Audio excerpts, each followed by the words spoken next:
Good evening everyone. শতাব্দীর কিচেনে আপনাদের সবাইকে স্বাগত জানাই।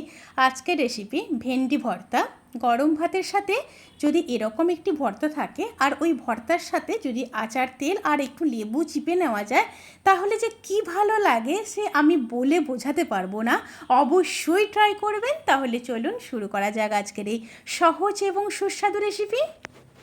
ভেন্ডির ভর্তা বানানোর জন্য আমি এখানে 200 গ্রাম ভেন্ডি নিয়ে নিয়েছি।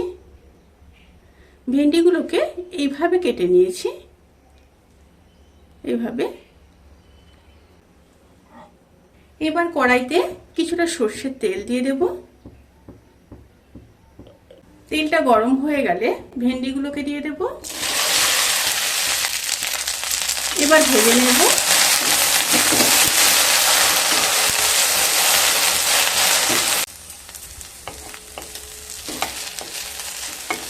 ভেন্ডিগুলো ভাজা হয়ে গেছে, এবার তুলে নেব।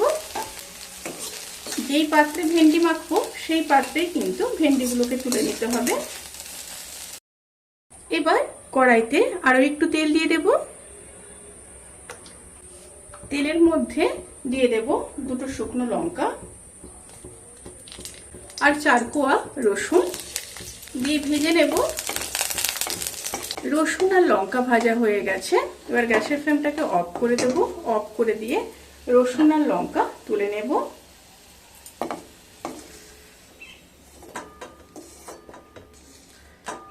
এবার সমস্ত উপকরণগুলোকে ঠান্ডা করে নেব। এবার ভেন্ডিগুলোকে মেখে নেব। দিয়ে দেব একটা বড় সাইজের কুচিয়ে রাখা পেঁয়াজ, পরিমাণ মতো লবণ আর দিয়ে দেব কিছুটা সর্ষের তেল। প্রথমে পেঁয়াজ, লবণ আর সর্ষের তেলকে খুব ভালোভাবে মেখে নিতে হবে। এবার নিয়ে নেব রসুন। রসুনগুলোকেও মেখে নেব হাত দিয়ে।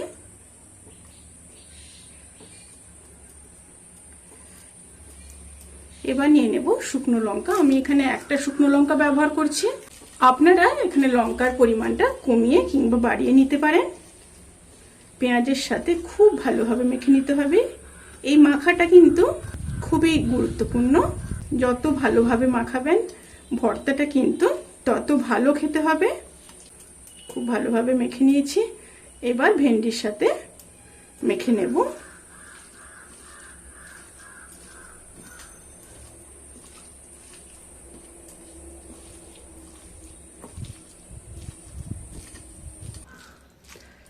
খুব ভালোভাবে মেখে নিয়েছি। রেসিপিটি কেমন লাগলো প্লিজ কমেন্ট করে জানাতে কিন্তু ভুলবেন না। যদি ভালো লেগে থাকে তাহলে সাবস্ক্রাইব করে পাশে থাকা বেল আইকন প্রেস করে নোটিফিকেশান অল করে রাখবেন। তাতে করে আমি যত রেসিপি দেব সমস্ত লিঙ্ক আপনাদের কাছে পৌঁছে যাবে। আপনারা সবাই ভালো থাকবেন, সুস্থ থাকবেন, সাবধানে থাকবেন। আজকের মতো এই পর্যন্ত। পরের ভিডিওর জন্য অপেক্ষা করুন। টাটা।